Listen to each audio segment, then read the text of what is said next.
A new intern at my firm invited me to her wedding. I flipped through the invitation casually, and my heart skipped a beat when I saw Liam Hayes listed as the groom. It was the exact same name as my husband's. I didn't turn her down, telling myself there were plenty of people with the same name. My colleagues teased her with grins. Sophia landed herself a real eligible bachelor, even if he's over a decade older. But he's so handsome. He looks the same age as her. As they spoke, a colleague pulled up a photo of her husband for everyone to see. Everyone gasped in admiration. I saw the photo too. It was my husband's face, down to the last detail. My blood ran cold. I arrived early at the venue on their wedding day. Sophia was wearing a couture wedding dress, and she shook my hand with a bright smile. Thank you so much for coming, Ms. Bennett, for taking time out of your busy schedule to witness my love. A faint, cold smile tugged at the corner of my lips. To be precise, I was here to witness their affair. On either side of the hotel entrance stood two floor-to-ceiling wedding photos. In them, Liam had his arm wrapped around Sophia's slender waist, both of them smiling radiantly and happily, staring at the photo. My heart felt like it was being torn apart by invisible hands, shattered into a million pieces. Sophia, her smile as bright as a flower, pulled my hand toward the guest lounge. Ms. Bennett, she paused, a hint of tentativeness creeping into her smile. On this special occasion, can I drop the formalities and call you Charlotte? She had just graduated from college this year, only 22 years old. Her eyes sparkled, and her skin was as smooth and tender as a peeled hard-boiled egg. At that age, even without a stitch of makeup, she was stunningly beautiful. Watching her look so happy sent a dull ache through my chest. I forced a smile and said, "Of course." I sat in the lounge while she fussed over me, pouring tea and offering fruit. The way she glowed with joy was exactly how I had looked when I married Liam. A hard, heavy stone seemed to be lodged in my chest, making it hard to breathe. That morning, before coming to the wedding, I had called Liam.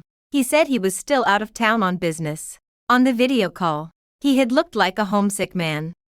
His eyes filled with longing for me. He even showed me a necklace he had bought for me. I still have 3 more days before I can come home. It feels like an eternity. I miss you so much, baby. I had come so close to breaking down and calling him out on his lies, but I held back. 15 years of marriage.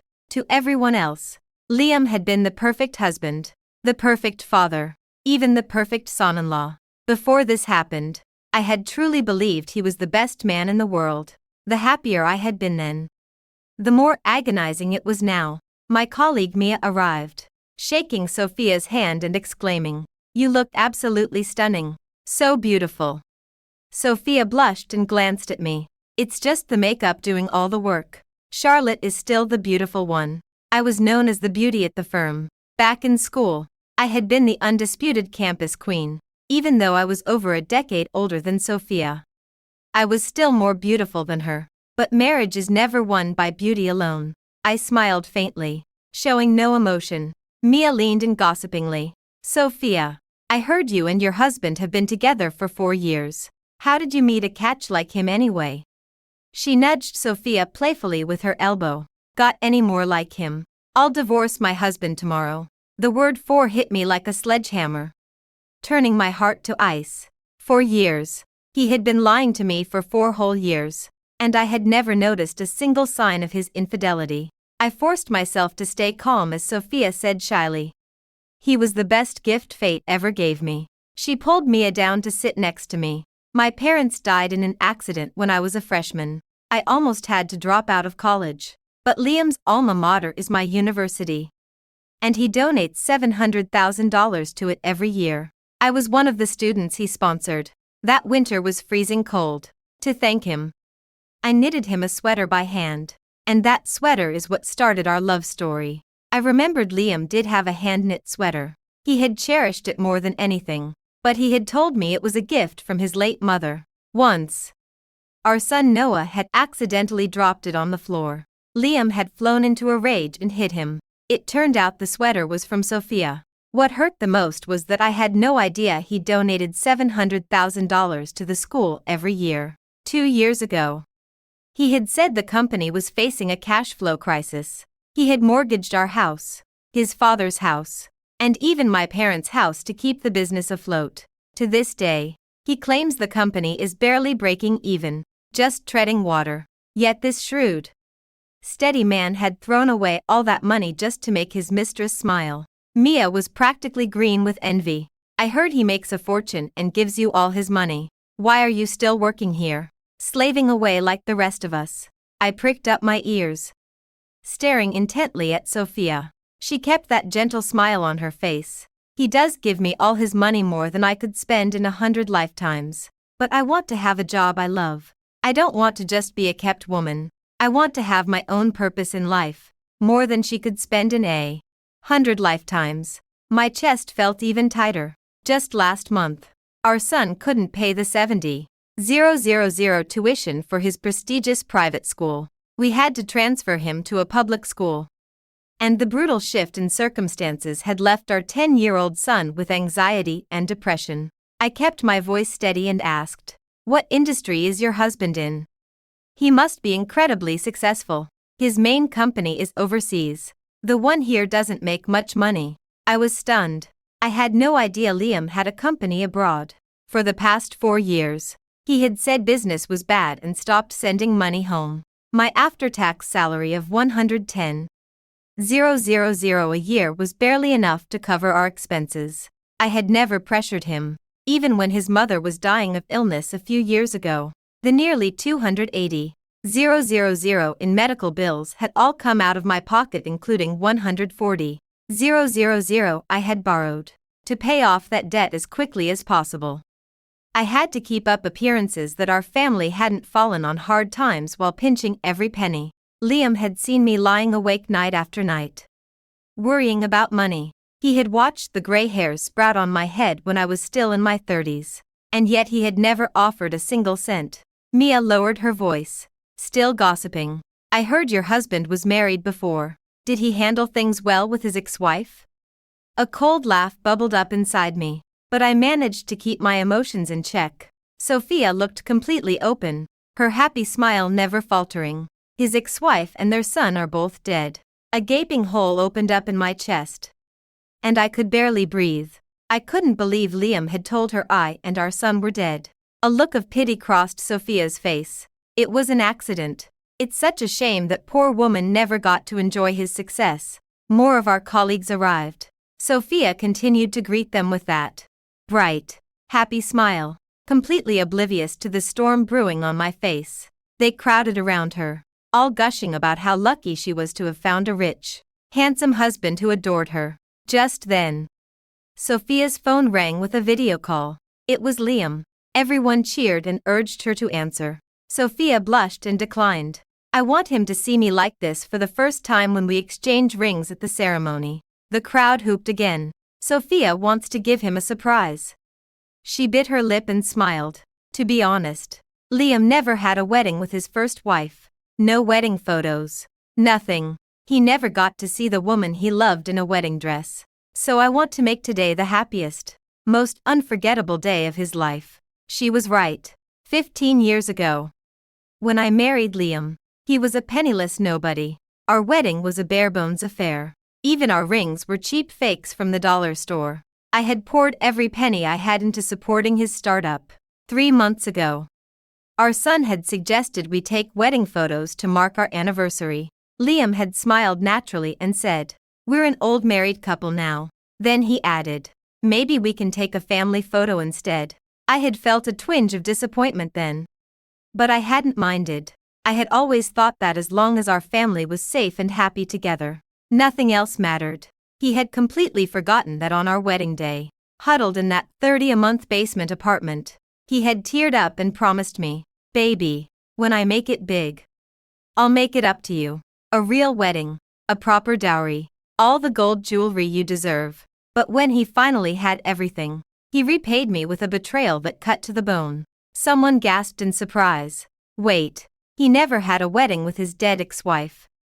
He said he never loved her. It was an arranged marriage, forced on him by his parents," Sophia said matter-of-factly, as if she was just sharing harmless gossip.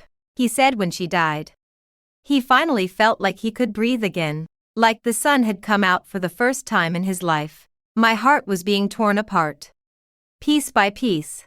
I never thought Liam would speak so cruelly about our marriage to another woman. He had begged me to marry him 20 times before I finally said yes. Still, I kept my face completely neutral. As Sophia was talking, she suddenly covered her mouth and gagged. She looked exactly like someone experiencing morning sickness. I asked, "Are you pregnant?" Her eyes lit up with happiness, and she nodded. "Yes, you have a good eye, Charlotte. I just found out. I'm 2 months along." Everyone crowded around her again, cooing and congratulating her. They said she was carrying the heir to a fortune. Sophia didn't shy away from the topic. "Liam has already signed over all his property to me and the baby. As soon as I found out I was pregnant, he told me to quit my job. He wants us to move abroad so we can have the best life possible." More envious exclamations from the crowd. A cold chill ran down my spine. Her baby was the heir. What about my son? My 10-year-old son had risked his life to save Liam from a fire when he was 8. Liam had been inspecting a warehouse when an electrical fault sparked a blaze. Our son had seen him trapped inside and run in without a second thought. He had been hit by falling debris and broken his leg, leaving him with a permanent limp. Liam had cried for nights afterward. He had promised me and our son over and over again that he would work hard to give us the best life possible, that our son would be a millionaire for generations to come. Now those words were the biggest joke in the world. Mia sighed, practically swooning with envy. "Sophia, you really hit the jackpot with him. Your husband loves you so much. I wish you both a lifetime of happiness." Sophia patted Mia's hand gently, her voice full of conviction. "Don't worry, he would die for me. He'll love me forever." I raised an eyebrow and asked deliberately, "What did he do that was so life-threatening for you?" 2 years ago, we were on a date at his company warehouse. I lost one of my earrings. It was only 4, but I loved it so much. He went back inside to look for it himself. Then the warehouse caught fire. He almost died, but he was lucky, found my cheap little earring and made it out alive. My blood boiled. I clenched my fists so tight my nails dug into my palms. I never imagined my son had lost the use of his leg because of her. 15 years of marriage, and I had only just discovered that the man sleeping next to me was a monster. The man I had trusted more than anyone had stabbed me in the back. Oh my God, that's so romantic. It's like something out of a novel. Someone gasped. Everyone, including Sophia, was wiping away tears of sentimentality. Someone else asked, "If your husband loves you this much, do his parents treat you well too?" I looked at her, and she nodded firmly. "His parents are wonderful to me." A cold chill ran down my spine. Liam's mother had died 4 years ago. His father had Alzheimer's and lived in a nursing home full-time. Sophia gently pushed up the sleeve of her wedding dress, revealing her snow-white arm and the jade bracelet identical to the one on my wrist. She held it up for everyone to see. "This was a gift from my mother-in-law. It might not look like much, but she said it's a family heirloom that's been passed down for generations. Only given to the official daughter-in-law. We'll keep it in the family for years to come." I looked closely at the bracelet on my own wrist and realized it was a fake. The real one had been bought by my mother-in-law 15 years ago. After working as a dishwasher for a whole year to save up the money, she had loved me like her own daughter. That's why I had spent every penny I had, and borrowed more, to try to save her life when she was sick. And now someone had swapped the real one and given it to Sophia. What a touching love story. As everyone continued to gush, a staff member called out from across the room, "Bride, the ceremony is about to start." Sophia lifted her dress and called back with a smile. "Coming." She turned to us and said, "See you in a bit." I said silently to myself, "See you in a bit." The wedding hall was packed with guests. I saw a couple wearing name tags that said father of the groom and mother of the groom. A bitter smile crossed my face. Liam had hired actors to play his parents just to give Sophia the perfect wedding. The ceremony began, and it was time for the groom to meet the bride. Liam stood on the stage, calm and handsome, a happy smile on his lips. I stood in the shadows behind him, a tidal wave of hatred surging in my chest.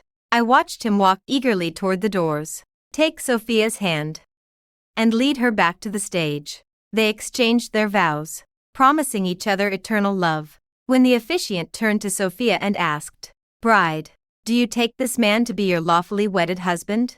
Sophia smiled brightly and shouted without hesitation, "I do." I stepped onto the stage, microphone in hand, and my voice cut through the hall like a knife. "That depends on whether I agree." I fixed Liam with a stare sharp enough to cut glass. "Husband, isn't that right?" Liam's face drained of color. Panic flashed in his eyes.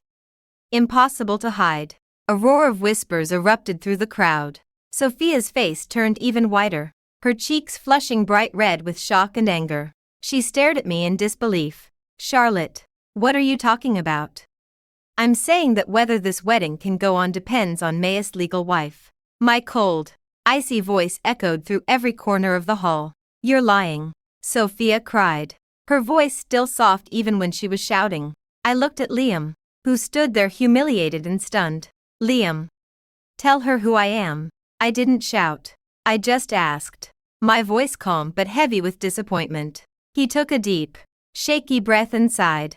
He stepped closer to me, moving the microphone away, and whispered, "I'm sorry, this is all my fault. Let me explain everything when we get home."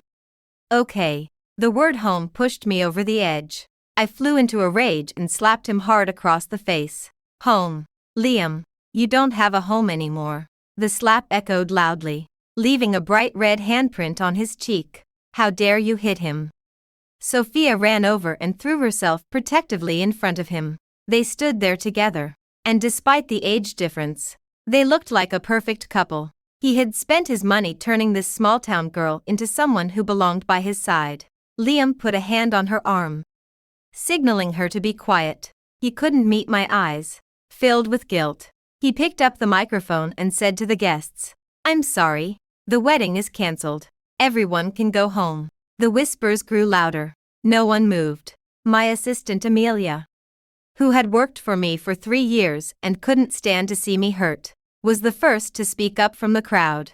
"Sophia, did you deliberately invite us here today? Did you know you were the other woman all along?" She turned on Liam next. "You bastard. You have a wife at home and you're marrying someone else. You think you can just walk away now? You owe Charlotte an explanation. And for the record, my brother is a top divorce lawyer. If you don't tell her the truth right now, I'll have him sue you for everything you're worth."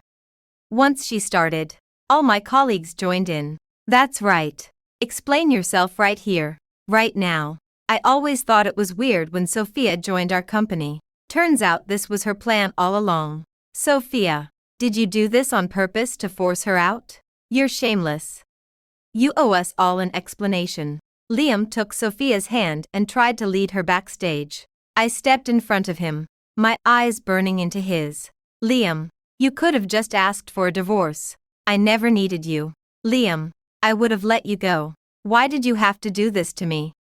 The word divorce made him panic. Guilt and pain filled his eyes. "I never wanted to divorce you." I cut him off, a bitter laugh escaping my lips. "Never wanted to divorce me. So you wanted a wife at home and a mistress on the side. You wanted me to keep loving you like an idiot while you were cheating on me this whole time." I pointed a finger at Sophia. "In your eyes, me and our son are just tools. Dead people. Is that it?" At the mention of our son, my voice cracked. My eyes burned with unshed tears. I hated him for being so heartless. Liam saw me crying and reached out instinctively to hug me. "Charlotte, that's not what I meant. Please. Just let me explain." I slapped his hand away and stepped back. That was the final straw for Sophia. "Liam, what are you doing?" She grabbed his arm angrily, demanding answers. "Why are you hugging her? Do you still love her?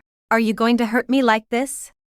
Right in front of everyone, tears streamed down her face, making her look innocent and pitiful. Liam was caught between the two of us, looking completely overwhelmed. He tried to calm them both down. "Sophia, go home first. I'll call you later." He put a hand on her back, urging her to leave. He was protecting her. Sophia refused to go. She turned and marched right up to me. her voice full of righteous anger. Since you know everything, let's settle this once and for all. She acted like I was the other woman. There was no trace of innocence or surprise on her face. I realized then that she had known exactly what she was doing all along. Liam pulled her back sharply, his voice angry. Go home. Now. I clapped slowly, a mocking smile on my face even as tears filled my eyes. What a touching love story. Liam froze, looking pale. I just don't want this to get any worse. This is all my fault. And I'll spend the rest of my life making it up to you. The words rest of my life made me snap. Rage burned through me like wildfire, threatening to consume me whole. I raised my hand and slapped him again. With every ounce of strength I had. His head snapped to the side. I was so angry I lost my balance. Stumbling backward. You said your wife and son were dead. How dare you talk about spending the rest of your life with me? Liam didn't get angry at me for hitting him. He reached out to steady me. Just calm down, please. I pushed him away again, harder this time. You're a monster, Liam, I screamed. 15 years of love and devotion turning to hatred and grief in an instant. You could have just stopped loving me, but why did you have to say our son was dead? He loves you more than anything. He broke his leg saving your life. And for what? For you to risk your own life looking for a stupid earring for her. You're not even human. Liam stared at me in shock, as if I had accused him of something unthinkable. Then he suddenly realized what had happened. He turned to Sophia, his eyes cold and dangerous. You told her that. Panic flashed across Sophia's face. It was obvious she had made it up to hurt me. Before she could lie, my colleagues called out from the crowd. She did. She told all of us that his wife and son were dead, and that he had signed over all his property to her. Sophia, you're disgusting. You spent 2 months working at our company just to spring this on her. Liam's face turned red with rage. He shouted at Sophia. Are you insane? What did I tell you? Did you not listen to a single word I said? Sophia cowered, her confidence crumbling. She grabbed his wrist, looking pitiful. I was doing it for you. I couldn't stand to see you hurt yourself like that. So I. Liam threw her hand off. Enough, he roared, the veins in his forehead bulging. It was clear he was trying to shut her up before she said something else. In my rage, I didn't stop to wonder what she had meant. I just wanted to get all the anger and pain out of my system. I pointed at the fake parents standing in the crowd. You don't even know, do you? Those aren't Liam's parents. Sophia stared at them in shock, her eyes wide with disbelief. Liam's mother died 4 years ago. I continued.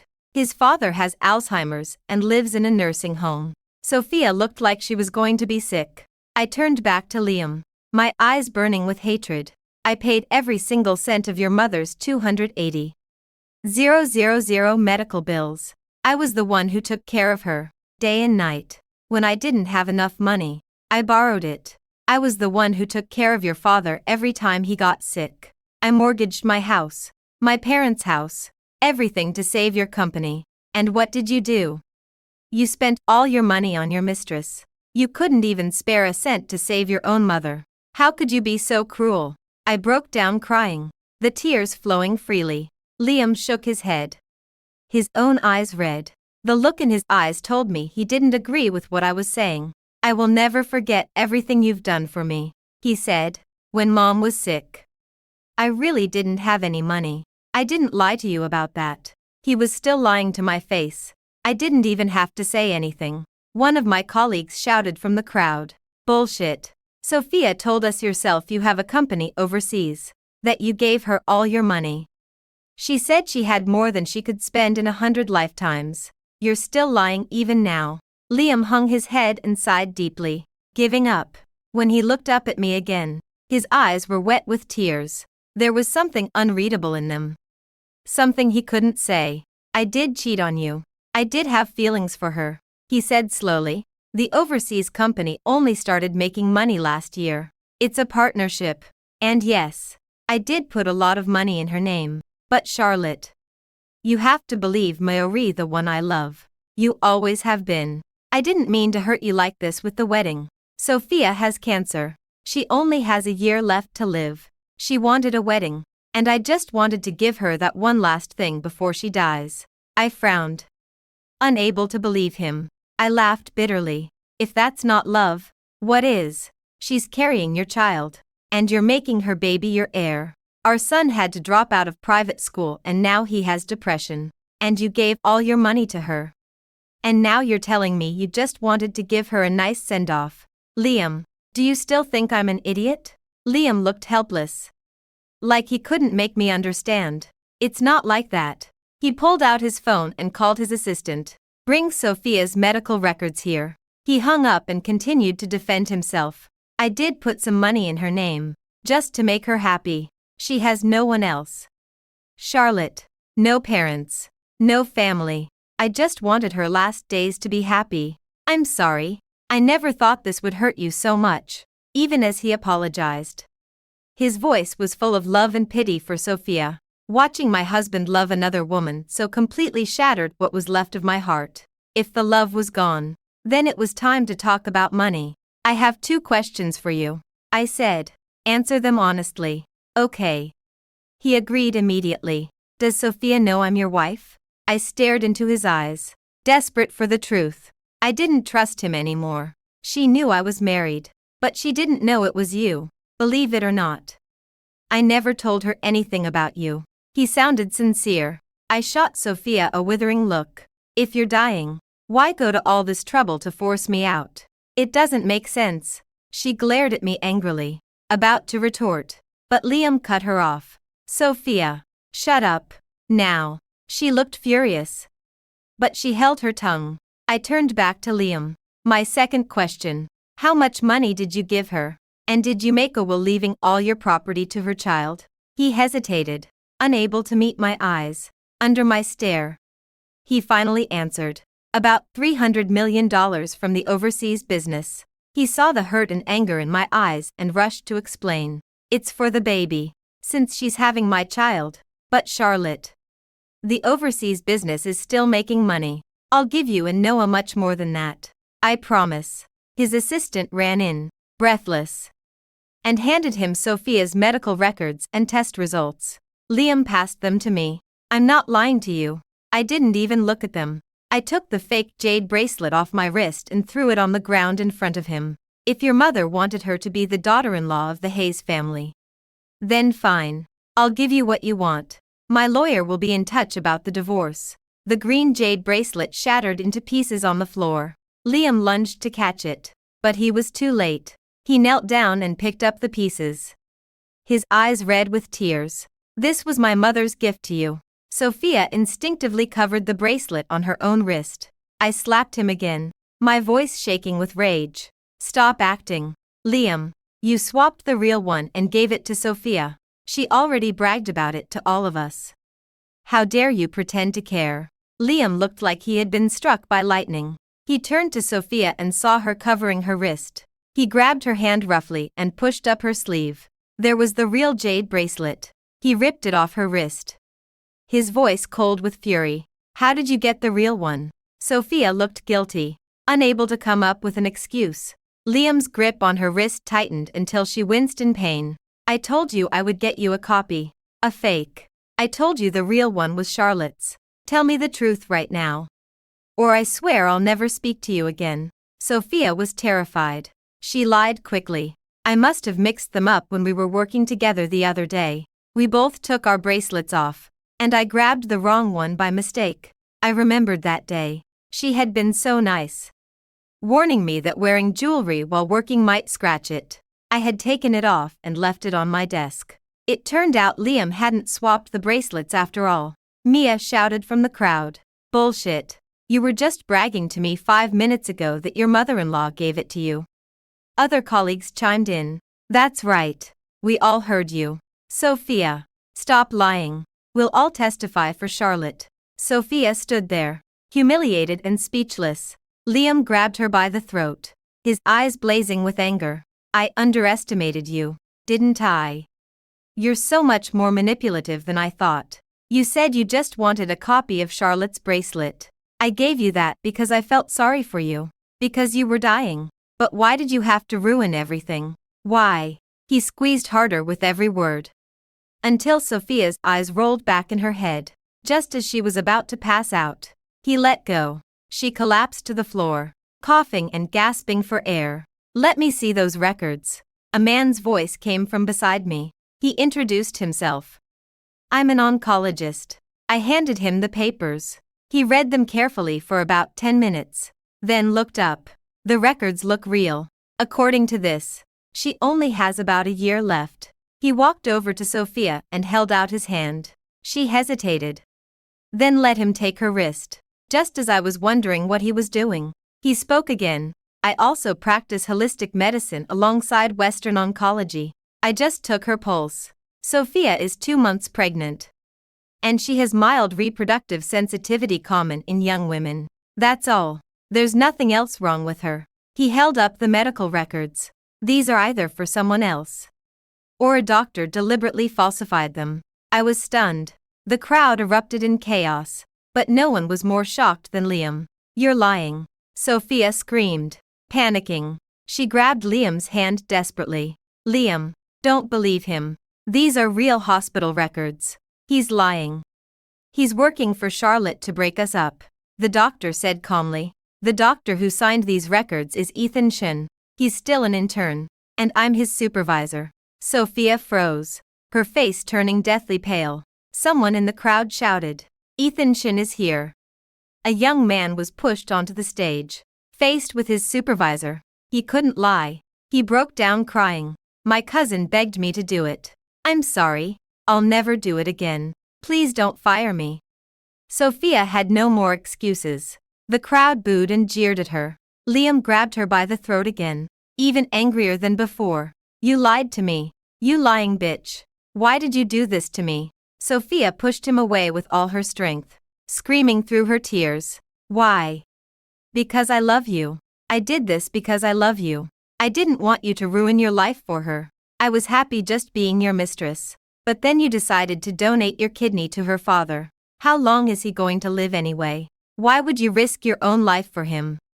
I love you more than she does. I couldn't let you hurt yourself like that. This was the only way I could make you divorce her. I was even willing to give her half the money. I just didn't want you to die." I was struck dumb. I had no idea my father was sick. "Is that true?" I asked Liam. Under my stare, he finally nodded. "Dad didn't want you to worry. We didn't tell you. He rushed to comfort me. We're a perfect match. The doctor says the transplant will be a success. I'm going to donate my kidney to him, no matter what." I stood there, completely overwhelmed. Everything was chaos. I turned and ran home. Someone posted the whole thing online. My parents saw it. My mother begged me to give Liam another chance. My father told me not to worry about him, to do what was best for me. I went to the hospital and got tested. Luckily, I was also a perfect match for my father. My assistant hired her brother to be my divorce lawyer. I later found out that the doctor who had exposed Sophia was the father of one of my colleagues. She had called him in to help me because she couldn't stand to see me hurt. Liam refused to divorce me. He begged me for weeks to give him another chance. He got all his money back from Sophia and forced her to have an abortion. He said he would do anything to make it up to me, but I didn't change my mind. I was determined to get a divorce. On the day of my father's surgery, Liam donated his kidney. He said it was the only way he could make amends. He was afraid that if I donated my kidney, it would ruin my health. With my lawyer's help, the divorce was finalized. Liam walked away with absolutely nothing. As we walked out of the courthouse, he said to me, "Today is the start of your new life. And it's the start of mine too. I'm going to prove to you that I've changed. I'm going to win you back. Properly this time." I smiled sadly, my heart already cold. And I said, "You can't fix loving the wrong person.